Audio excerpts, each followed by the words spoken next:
गुलाबजाम तर तुम्ही खूप खाल्ले असतील, पण कधी पिंक कलरचे आणि नॅचरल गुलाबजामुन ट्राय केलेत का? आज आपण बनवतोय बीट आणि ओल्या नारळाचे चविष्ट असे ड्राय गुलाबजामुन. तर त्यासाठी मी बीट आणि ओलं खोबरं मस्तपैकी खिसून घेतलं आहे.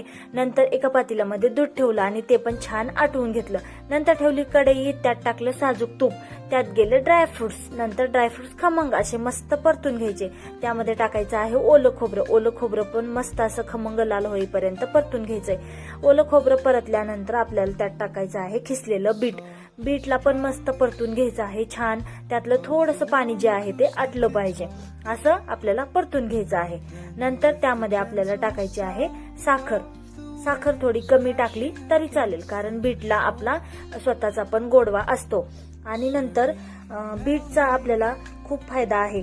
बीट हे रक्तवाढीसाठी ना उत्तम आहे. बीटमध्ये आयरन जास्त असल्यामुळे आपल्याला जे हिमोग्लोबिनचं जे प्रमाण आहे आपल्या बॉडीमध्ये ते वाढतं. आणि ओलं खोबरं आणि तूप यामुळे आपल्याला शरीराला ऊर्जा पण मिळते. त्यामुळं आपण त्यामध्ये टाकलं तर हेल्दी तर आहेच. त्यानंतर आपण त्यात टाकायचं आहे आटवून घेतलेलं दूध. ते पण छान असं मिक्स करून घ्यायचं आहे. नंतर वरून मी थोडंसं दूध टाकलेलं आहे आणि ते पण आपल्याला छानपैकी आटवून घ्यायचं आहे.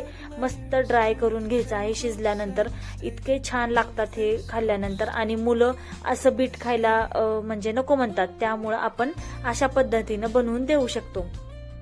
छान असं परतून घ्यायचं आहे मस्त. नंतर त्याला आपल्याला थंड करून घ्यायचं आहे. थंड झाल्यानंतर छोटे छोटे आपल्याला त्याचे बॉल्स बनवून घ्यायचे.